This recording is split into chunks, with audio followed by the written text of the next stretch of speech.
Hello, I'm Dr. Jodie Richardson, and you're listening to, well, Hello Anxiety, a podcast where we end the struggle with anxiety and build our toolkit of practical skills to thrive.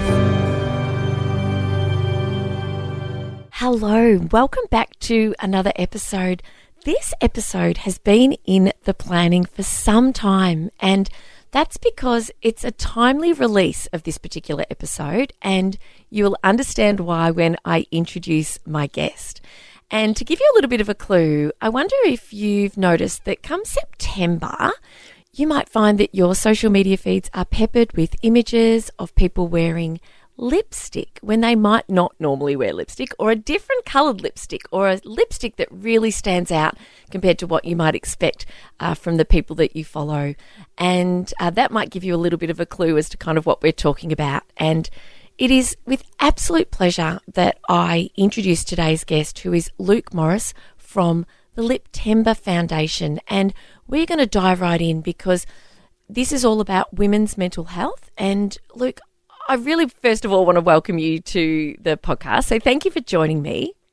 Thanks, Jodie. I'm absolutely thrilled to be doing this. And yeah, it was a bit in the works. So I've been looking forward to it.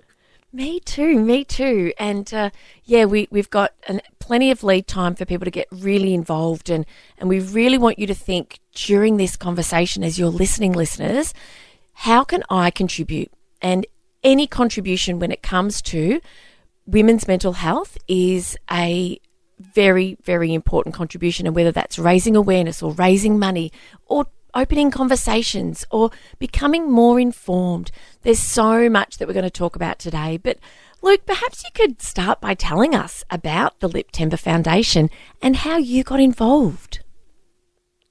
Certainly, when people ask me that question, it's such a long-winded answer, and it's sort of hard to condense, but we've got time, which is fantastic. But it's essentially started back in 2010, which feels like an eternity ago. And it sort of started as a campaign, the Liptember campaign, more as an idea. Back in 2010, believe it or not, there wasn't a whole lot of fundraising activities dedicated to doing certain tasks or for specific areas of health. And it was a time when Movember was really, really popular and starting to become incredibly unpopular. And we thought, what could we do that was sort of had a similar style of doing something throughout a specific month, but was dedicated to supporting women's health. And that's sort of how it started. I didn't have a connection directly to mental health at the time, or women's mental health specifically, but we knew we wanted to direct the campaign towards women's health, and we were looking into, a range of areas of women's health that, this campaign could potentially benefit and support. And we started to learn a lot about women's mental health. We knew back then there was a lot of great work being done for women's cancers and some other areas of women's health, but we started to really look into women's mental health specifically. And that's really the important part of the work we do, is that we found back then, and it's still occurring to a degree now, is that the majority of mental health research program services were based on men and then applied to women for whatever gender bias there was. It still happens in many other areas of health too, but we couldn't really understand that. And we know that, when you sort of start to really get into women's mental health, you understand that, women face really unique societal and biological differences and challenges to men throughout their lifetime that can place a really significant burden on mental health. And what we discovered is that when a gendered lens is placed on mental health and gender is at the forefront of mental health, you have more accuracy in your research, programs become more successful, and services are more efficient, or more effective. And as we've sort of gone down that journey, it's become something I'm incredibly passionate about. And that's a really big thing for us too, is sometimes we get questions around, why, is women's mental health more important than men's? And it's not in any way, shape or form what we're sending as a message. It's just that when we do focus in on gender, we have a really great outcome. And And it sort of evolved from there. It's been such a long journey, and that the idea that we had was getting women to wear and people. We have had guys get involved in the campaign too, which is a lot of fun. Yeah. To wear really bright colored out there lipstick for the month of September and getting sponsored to do so in that sponsorship model. So that really just it was a really it's been 2010 does feel like such a long time ago. And Yes. it was a bit of a grind, and then we sort of launched the campaign, and we had some early success, but it was really difficult, and we had some really great luck, and I guess timing. In life, timing's such a big thing, and we had an opportunity to speak to Chemist Warehouse, Wow.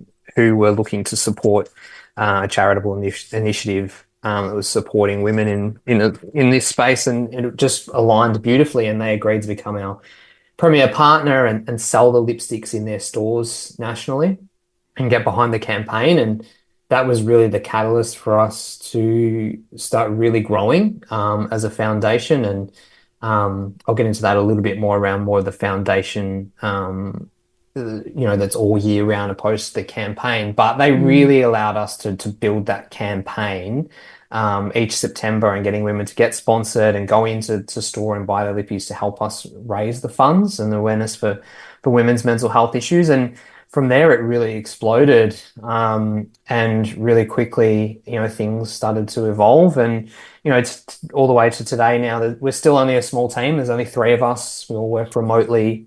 We're incredibly passionate about, I guess, keeping our costs and our overheads as low as possible, Yes. which is something that we really strive for, is trying to do things as efficiently as we can as a small team and sort of punch above our weight. And yeah, it's just been an amazing journey, and something I've become really passionate about, and understanding those differences between men and women and the unique challenges women face that can impact their mental health. And I get that a lot, is like, oh, well, it's really unique that it's a guy that started it. And when I did start it, Yes. I was relatively young, as well as a young guy getting, involved in it. And I think it's a really healthy thing. Although that the concept came first, which is, something I'm always really open about. It's something that just become incredibly passionate about. And it's really healthy for men. And that's why I love seeing men sort of get involved and have a bit of fun with this campaign as well at times, is that it shows a really strong message, is that, it's not about one being more important than the other. It's just acknowledging those differences and how we can make a really significant impact when we take that into account. Absolutely. And in the same way that when Movember comes around, women get behind their fellas and it raises awareness, we have Liptember and men can get behind the women and the men can get involved with the lipstick and the fundraising. And like you say, it's not about one being more important. It's about raising money to get the research done that really achieves the best outcomes for a particular gender. And when research that's been conducted on men is being applied or extrapolated across to women, it's not accounting for the hormonal changes. And like you said, there's significant biological and societal differences. And so, yeah, I thank you and your team, your tiny team, and who would know that behind this incredibly important and powerful campaign, there are three of you working hard and working from home and keeping those overheads down so that the money can go into the research and really drive research and education and outcomes ultimately that impact women's mental health in really positive ways, which leads me to ask the question: what is the status of women's mental health here in Australia that you've uncovered from the research that you've been doing?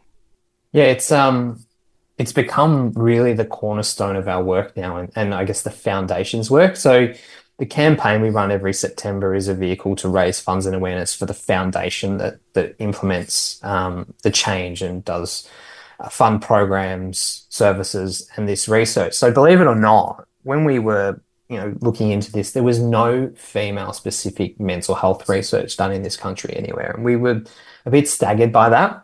Hmm. And we thought as a team, well, what's to stop us from doing that ourselves as a foundation? I think it's something that would be incredibly valuable to the wider community and the country abroad, and being able to provide an idea, or, to get a sense of the landscape for women's mental health, and what it's looking like. And the other really important piece of this research is going back to when we're talking about those biological and societal challenges women face. It also allows us to connect the dots between gender-specific women's health conditions and mental health. So, for Mm, instance, we can start to see, well, if you've got endometriosis, what are your increased chances of having depression or body image issues or psychological distress?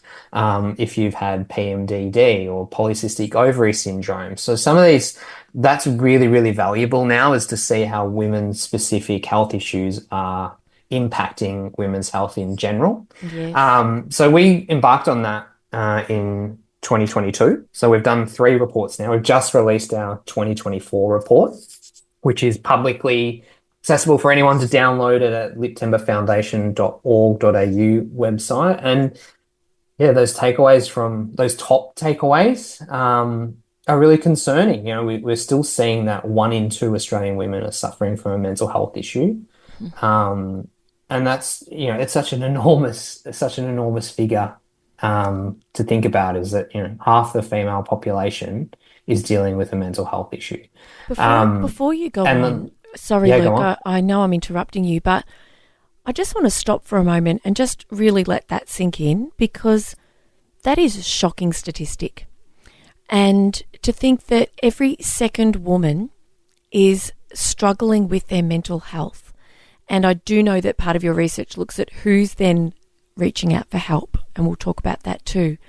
But that just speaks to the incredible value of the research you're doing. So we know you can't solve a problem until you know what the problem is, but also to, the importance of this fundraising to be able to really support you as an organisation to continue to understand, and also to see how things are changing over time as more information is available.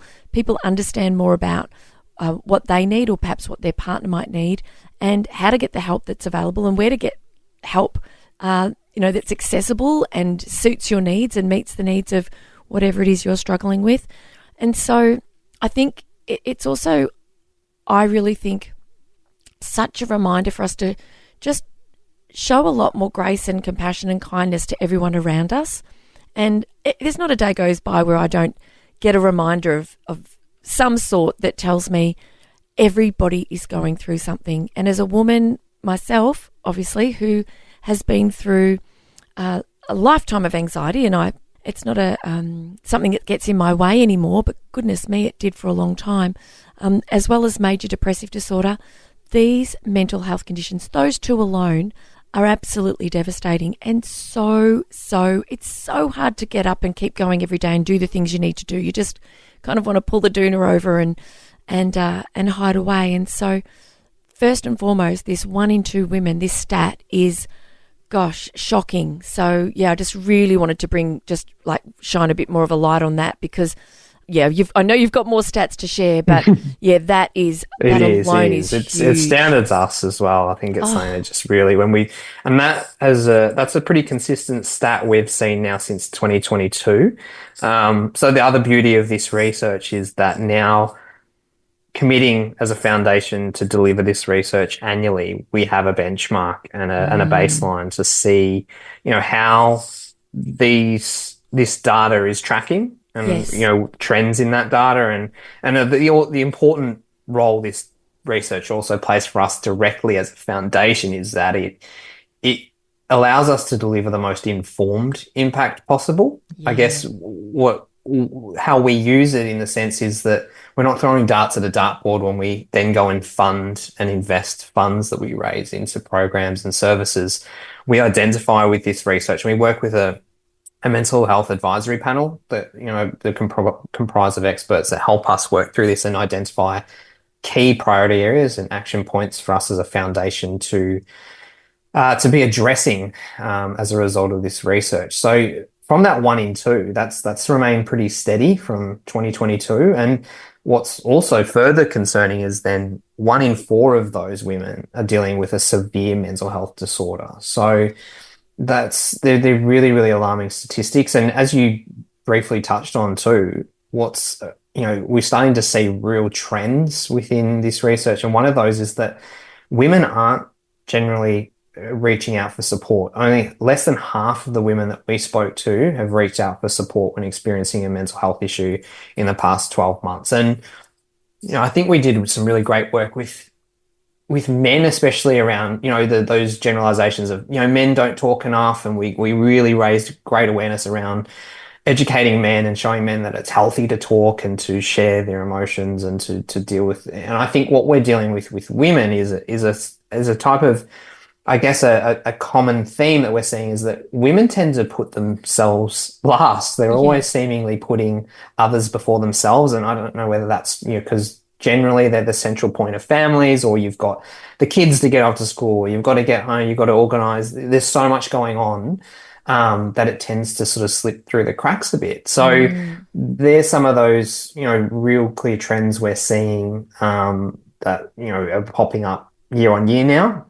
And that's it's really beneficial for us to be able to start tracking and looking at where the dial's moving. And it allows us to, when we are addressing some of these issues, be able to reflect and evaluate whether what we've done and invested in is it is moving the needle, is having a Yeah. positive effect, which is really, really valuable for us. But in its entirety, it's also, a really valuable tool now that we're really trying to encourage, we can't as a foundation change all of these statistics on our own. There is an enormous task ahead of us, and this research, I feel, is a really, really valuable, insightful tool for government level, the broader mental health industry, to come together and to address these issues that we're seeing. And I think that's really, really valuable in itself. Also, is the more people that we can get this research into the hands of, the more informed we are and educated to make change. Mm.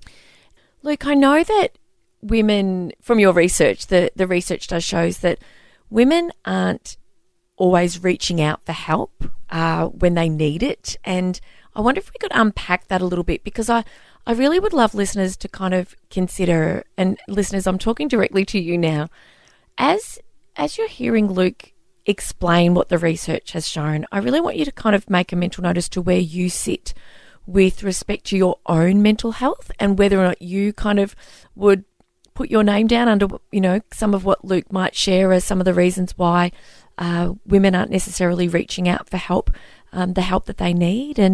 And so as a result of listening to this, or fellas, if you're listening and you've got ladies in your life who you think could benefit from some support, then this is an opportunity for you to think about what could be standing in the way. So, Luke, tell us about again, it's really shocking, this statistic, but in terms of like reaching out for help, what are you finding? So yeah, I think there is a theme there that women seem to, put others before themselves, which is such a really lovely thing, but I think is leading to, women not placing a priority on their mental health, and that's what we found. And even looking at the main barriers to seeking help, we had you can see, which is really important to be able to see, as I spoke about before, that trend line of data now from 22 to 23 to 24. Mm. One of the top responses is that women were reluctant to seek help because of financial burden and can't afford it. That's gone from 22% to 31 to 33 this year, which we know we're in a really, really tough time. Yeah. It's a really difficult, that's a really difficult barrier to tackle. Mm. That's where it really becomes interesting for us as a foundation, is that some of those things that, the Liptember Foundation can't really tackle that on our own. That's No. a federal level, that's government addressing this, is that it's clear that it's too expensive to seek help for somebody. We know we can go and, go to our GP, get a mental health plan, but there's wait lists, and then yeah, it's not cheap to see a psychologist, for one example. So Mm. that seems to be a big barrier. And then also just under that, and again, that steady increase we're seeing year on year, is that women don't think their mental health issues serious enough to seek help. So not prioritizing, not taking it seriously, and that's something that we which is really important for us as a foundation, is that when we start to look and review this data, is that the first thing we really look at is like, okay, how can we as a foundation impact that? And a really direct example of that issue, which is in our recommendations this year, is to invest in preventative measures and encourage help seeking, because it's such a big theme. Is, we're running a national awareness campaign encouraging help seeking within women and placing an emphasis on placing a priority for women on their mental health. It's really, really important to really get that message home, is that it's okay to stop, take a break, and to prioritize yourself, and to stop putting others before yourself sometimes, because we know that can lead to issues getting bigger and bigger and even more serious down the line. That's exactly right. And if it's an altruistic kind of lens through which women are making these decisions, then we are better equipped to look after the people we're caring for in our orbit when we are taking care of ourselves. And we've heard this before. We do, I think we know this intellectually, but what you said before is that it's the stopping. And I had this conversation this morning, Luke. Actually, I was at CrossFit with was a group of us women, and I'm known as being a chatterbox at CrossFit. Okay, I'm going to call it out. My coach is always like, "Oh, stop talking," but we were all saying how much we love training together in the way that we can talk about all sorts of things, and because we're all I suppose, dare I say it, middle-aged, Luke. One of the women I was training with was talking about, we were having a laugh because one of her colleagues was born in the year 2000. She's like, this is not like a kid. This is a graduate who I work with who was born in the year 2000. And my birth year is 1974. So you think year 2000, you think, oh, you're just a baby. But, and then somebody else said something about this, and they're all generalizations, but the point was made that when in the workforce, that younger kind of graduates in their 20s, mid-20s are better at taking care of themselves, better at getting more balance. And we were kind of having a bit of a laugh as to say, we all need to slow down more, we all need to stop more, we all need to just press pause and take a breather and some time for reflection. And I think when you're a woman who is just go, and I'm interested to know about the ages of the cohort that you've interviewed, but certainly for my age group, when you're a parent of kids who are busy people themselves, you're working, you might have a partner, and you're trying to care for yourself with your own exercise and everything. It's really easy to go through a whole day and not even drink a glass of water or not do the things that are really basic for your own health. And so I love that you've said it's about prioritization. There is time in the day for us all to pause a few times a day, check in with ourselves. What do I need? Do I need a drink? Do I need a wee? Do I need a few calm breaths? Do I need to make an appointment at the doctor? Do I need some help with what's bothering me and what I'm struggling with? And so thank you very, very much for raising that, because this idea of prioritizing it's something we've really got to emphasize. Yeah, I totally agree. And it is a really good point as well around demographic of, looking at our demographic and breakdown of our research is very evenly balanced. We speak to 14 through all the way to 70 plus. But what's really interesting is that you may have that 14 to 19-year-old bracket having the ability to take a bit of time and to slow down, and then that life is not at, crazy fast pace as someone maybe in their, from, 30 to 39 that might have kids and is trying to juggle work-life balance. But then you've got other issues, for instance, the 14 to 19-year-old girls that we spoke to still experience the highest rate of body image issues at 48%, which is, so again, it's nearly another half of all 14 to 19-year-olds that we spoke to are dealing with body image issues. So there's so many, and that's why it's really important, especially, you think women's mental health is very laser focused, but it is such a rabbit hole you can go Yeah. down, is that there is so many permutations to different age groups of demographics, and different sets of life stage issues as women age, have that face different challenges. Mm. And it's something I'm really passionate about myself too. And, I think a big catalyst for that is, social media is a really, although it can be really wonderful for connection, and it's such a huge innovation in our lives, but it's a two-edged sword. And I think we've done work as early as 3 to 5 year olds around programs that have dissatisfaction with their body image at that young of age, is where there's research that's showing us that, which is just, it just boggles your mind. It's so alarming that it's starting so early. And I think kids are being exposed to unrealistic expectations and pressures, that they never have before through social media. So you've got a whole set of different challenges as you go through those different age brackets throughout your life. And Mm. that's a part of the work that we need to do, is to work out effectively as a foundation how we can make the most impact possible, because in this research, we're pulling out so many areas that are alarming and really Mm. concerning that we need to address. And that's what I was saying earlier, is we can only do so much as a foundation, Mm. but that's how we operate. Is, the other really great part of the work we do is, from this research every year, we identify those priority areas, and then we open funding rounds for any organizations throughout the country that are working in these specific areas of women's mental health to apply for funding.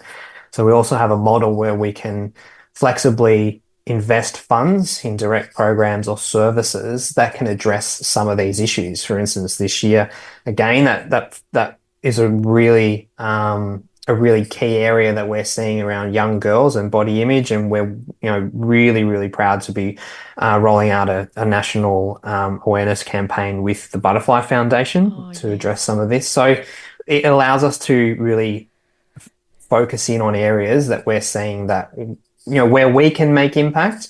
But as I said, there is a much broader scope of work here where industry and government need to come together and reference this research, because it is the only research that we have available that is accurate and timely, Mm. to give us an understanding of where we're at. Goodness me, it is, and it is timely because it's annual, and it's interesting because the child and adolescent mental health report that I often have used to reference in terms of stats around mental health for children was last published in 2017. And I'm waiting for the next, because we want to compare like with like. And when it comes to research, it's really important that there's consistency, there's reliability and validity in the way that the data is collected, and there is that consistency. And so being able to year upon year upon year track how things are going in terms of the questions that you're asking, but also assess the impact of the interventions that are coming through. So it's such powerful work, and I'm interested to know a little bit more with the National Awareness Campaign with the Butterfly Foundation. Can you give us some examples of what it is that you'll be doing together, and when we might see that that campaign come to life, so that we can access the resources and things for our own families? Yeah, definitely. And we'll update this as we go, as it's just sort of in its infancy now, but it's called Body Kind, which is an awareness campaign, in collaboration with the Butterfly Foundation, who do some amazing work, and Mm. specifically targeting women and girls, so 13 through to 65, and educating and empowering them to identify risks and protective factors relating to eating disorders and body image issues. So it's breaking down stigma and encouraging help seeking. And that's something that we're really, really excited about. And that'll be rolled out through a series of videos, blogs, digital resources that include, I guess, lived experience storytelling and peer-led learning opportunities, which are really, really powerful. And the Butterfly Foundation do such wonderful work. So it was a really, really wonderful match. And we know that what we're seeing here, and they complement each other, which is really nice, is that, Mm. the Butterfly Foundation can reference some of these statistics and the data that we're collecting. And we've seen that throughout various specific industries, whether it's, organizations working within specific areas of women's health, such as, PMDD or polycystic ovary syndrome, reaching out and saying, thank you. There's finally some really specific stats here that we can reference and move forward with data-driven insight. So we're thrilled with that. That's something that we will start to roll out, and we've got a really wonderful community at Liptember where we love to keep our community really engaged and informed about the progression and development of all the programs that we work on with our funding, and we do that through an annual impact report each year that you can also download from the Liptember Foundation.org.au website, that just states and really lists and goes into detail around the programs, the services we fund, the initiatives we fund ourselves as a foundation, and the rollout of these measures and where we're looking to invest in the future. And it all rolls back to that research, which is a really lovely thing now, is that it's evidence-based, it's informed impact. And it really helps us, drive change to the level that we can, as much as we can possibly as a foundation of, 3 people. But as I said, we do punch above our weight. But I think there is the real value there is this research now is, I'm really proud that we made that commitment to do this, is that it's a huge undertaking, and, we're trying to run the foundation ourselves, and we're, trying to deliver this enormous report each year. And I'm incredibly proud of it. It's a beautiful report. It's so insightful, and it's such a wonderful tool for everyone to be able to reference now. And as I said, like it'll only get better, having that data and that trend line data that we can start to build out. And we've really seen that this year, especially now that and last year also, is that when we first did it, we didn't have anything to compare to, but now we can compare into previous years, which is also, extends how valuable that is, to see those trends and how things are shifting, and are we moving the needle, or is it going in the right direction or the wrong? Yes. And it's really something it's probably one of the things I'm most proud of as a foundation that we deliver. Oh goodness. And I love hearing you say that you feel pride in that, because it is an astronomical achievement for 3 people. I mean, for listeners, if you all just stop and take a moment just to really kind of acknowledge how much work that you're doing, and you are keeping the costs low because you want to send all of the donations and the fundraising into the research and into offering grants for organisations to be able to apply, and then use some of that money to affect change based on what the data is showing. And so it never ceases to amaze me, just the power of purpose, and whether that's collective, as it is in your case with the 3 of you, the dynamic trio working really hard to just like you said, punch above your weight, and in the best way possible. And people would look at your website, people would look at the campaign, and people would look at the impact and think, wow, like there's 20 people behind this. So hats off to you and your colleagues. And I was recently at a conference, the Osmumpreneur conference in Melbourne, and Rochelle Courtenay, who heads up Share the Dignity. So you're obviously familiar with that as a Very familiar, charity. Yeah, yes. do wonderful work. Oh my goodness. She was such an incredibly well-deserving award winner, and Osmumpreneur of the Year, and various other awards. And so it's incredibly inspiring that sometimes I think as individuals, we think we want to do something to make a difference, and we don't, we might not feel like we can create a national campaign that raises funds and awareness like you guys do, or start a charity like Share the Dignity, which is making sure that no woman in Australia goes without the period supplies that are needed every month. And she did it, Luke, she even spoke of a young girl who would go into the laundromat and steal socks from people's washing to use when she had her period because she didn't have any supplies. And, not every single one of us is going to be able to go out and start a movement, but we can absolutely get behind the people that we can start a movement if we want to, absolutely, and people do that. It's extraordinary. but also each and every one of us can contribute and make a difference. And Luke, I'd love you to tell us, please, how can we as a community of listeners, and we're all over the world, the listeners to this beautiful podcast are everywhere. So don't feel as though just because you're not here in the land down under that you can't make a contribution if you'd like to, or you might look to contribute in your own country where you feel moved to. But how can we all get involved, whether that's becoming a part of answering the questions for your annual research survey, starting a fundraising campaign, going into Chemist Warehouse and buying a lipstick for ourselves and all of our friends, and getting on socials and raising awareness. Tell us all the ways and where we can dive into the website to really get started. Certainly, and I think, it's such a great message too. And, it's been a really, really long journey. It has its ups and downs and its challenges, but it's something that we always constantly reminding ourselves is that, we love what we do. We're very lucky to work in a space that's, making positive change in the world.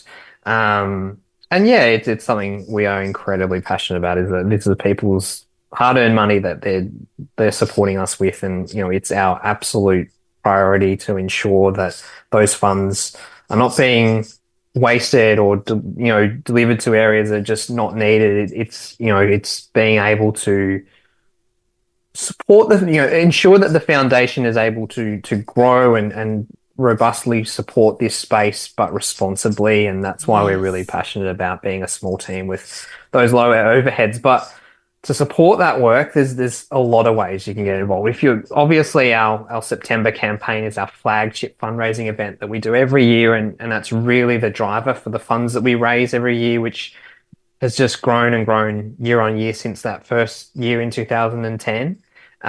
So you can get involved by visiting our liptember.com.au website and registering to become a fundraiser, and get into Chemist Warehouse and buy your Liptember Lippy and wear it throughout the month of September.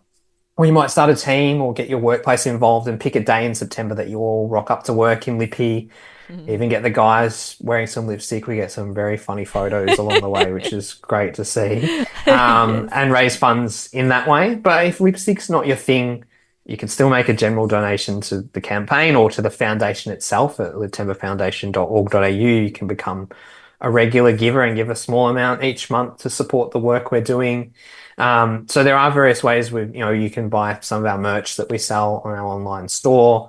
And even through our partner Chemist Warehouse are incredibly generous to, supporting the campaign, and have supported the campaign for well over a decade now, which is an enormous testament to their support of women's mental health and the work we do. There are various products in store that when purchased, you can see in store, selected products that are tagged with a percentage of sales going towards the foundation. And also we have an incredibly popular, which is about to go on sale on the 22nd of August, is our Liptember box, which is a box you can buy online, which has a mountain of product in there. It's just so popular, and all the proceeds, it's on sale for $34.99. And all the proceeds go towards the Liptember Foundation. That's a huge one for us too. You should definitely check that out, because they go so fast. It's unbelievable. They're just so sought after. But that's a huge fundraising initiative that we do each and every year too. So you can get some more information on that. And it's also just starting conversation and education and understanding the differences between men and women and the unique societal and biological challenges we face. And even joining our community. We have an enormous Liptember social community and closed Facebook groups where it's something that we don't celebrate enough, or I think we don't anyway, is that this beautiful community we've created of people that come together and support each other. It's an open community for people to share their experiences, connect with like-minded people that might have gone through very similar experiences. And I think that's an incredibly powerful tool. And it's something that's been really special to see over these years working in this space, is to see our community connect with each other and people find friends through the campaign, which is just such a really lovely thing to see, is people meeting through commonalities or experiences, and then, building this support network. And it is such an inclusive, beautiful community that we have online, and that's open for anyone to join. So, we'd love you to, anyone to come in and join that community too, to help us sort of turn the wheel. It's not all about money. Funds do really, really help and helps us deliver this research each year, but, there's an enormous undertaking and responsibility we have around raising awareness, advocacy, education, of turning the wheel with gender at the forefront of mental health care. And I think that's the next step really is, we've done some wonderful work to date around, your top line mental health, your more common, maybe you could say, mental health issues, but we've got a lot of work to do around destigmatizing really more complex mental health issues, and also addressing this and approaching this with gender front of mind. I think that has shown us, it's really evident and very clear that when we do that, we have much more success in the space. So download the report, share it with, far and wide, because it's incredibly important for people to access this resource and have that data at their disposal to educate and understand the role gender plays. Sending the report to HR or to the wellbeing leaders in your school or your workplace might be, an incentive for the workplace to put together a fundraising group or to share the resources and to raise awareness. And just talking about it, there isn't as much of a stigma as there once was, but some people still don't feel comfortable. And so creating opportunities for people to connect with research that's trusted, that's robust, that's timely, and to see, and learn from other people's stories and to know what's available in terms of support is all so, so important. And, jump on those socials. Just look for Liptember, Liptember on Instagram and on Facebook. Go to liptember.com.au online and, share it. And, you contribute in any way you can. We understand, as Luke, as you said so rightly, the financial donations are so appreciated and much needed. If you can't donate in that way, there are other ways to really support this wonderful work. But equally, take this opportunity to reflect on you, what you need. If you're a woman listening, as so many of you are, where are you at? When do you press pause and stop and reflect on what your needs are? And how could looking after you, and perhaps that is going to the GP, perhaps that is putting in a call to the Butterfly Foundation to find out more about their resources, or jumping on their website, or learning what it is that you can do to support yourself, but also the supports that are available for you. Don't put yourself at the end of the list. No one else who's ahead of you on the list will thank you for it eventually. We need to take care of ourselves. So, Luke, is there anything else you wanted to add before we say farewell?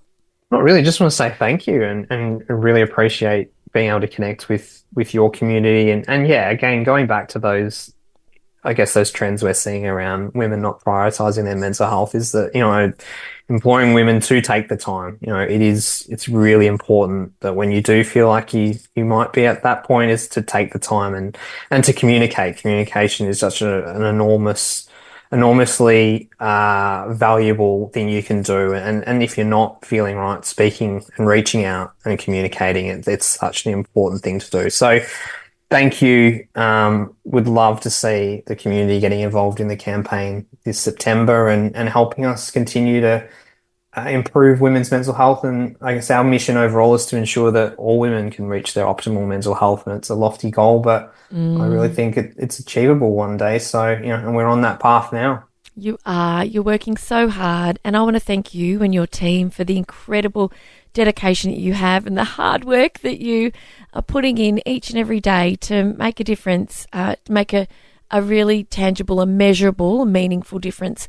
Oh, Luke, thank you. Thank you from the bottom of my heart. It's just been so delightful, hearing the passion in your voice and hearing about the incredible work that you've been doing for so long. And I'm excited for September. So thank you, Luke, very much for joining us. Thanks, Jodie. Hugely appreciative. Thank you. And thank you, listeners. And please, I'm going to be doing some posts on social. Please let me know what you're going to be doing and how you want to get involved. And tag me if you are posting Liptember photos during the month of September. I would absolutely be so excited to see them and to be able to jump in there and jump into your comments as well. So thank you again for your support of this podcast. Take a moment now to press pause on the podcast before you launch into another episode of Well Hello Anxiety or another one of your favourite podcasts, or you make a phone call or you move on to the next thing. Really and truly, I want you to take a break, take a breath, and reflect on what you need. What is it that you could do next that would be a really beautiful contributor to your own mental health and well-being, whether that's make an appointment, take a few breaths, have a cuppa where you actually get to enjoy it hot, take a moment for yourself and see if you can make a note or set yourself a reminder to do that more often, because being at the bottom of the priority list serves no one. In the grand scheme of things, us as women, we work very, very hard to do the things we need to do and for those around us. And it's really important we not only look after ourselves for our own selves' sake, but it is role modelling for those around us, particularly if we've got children, that to look after ourselves should be a really integral part of each and every day. So the young people that we're raising know to do that for themselves as well. So thank you again, and can't wait to be back with you again next week, and I'll look forward to connecting with you then. Okay, bye. Thank you so much for joining me for this week's episode. If you enjoyed it, please subscribe and leave a review. To keep the conversation going, I'd love you to join me over on Instagram. You'll find me at Dr. Jodie Richardson. Also, if you'd like a copy of my free 5-day mini email course, Calm Your Anxious Brain, then jump over to my website, drjodirichardson.com, and you can sign up down the bottom. I've really enjoyed having your company. Thanks so much. See you next time.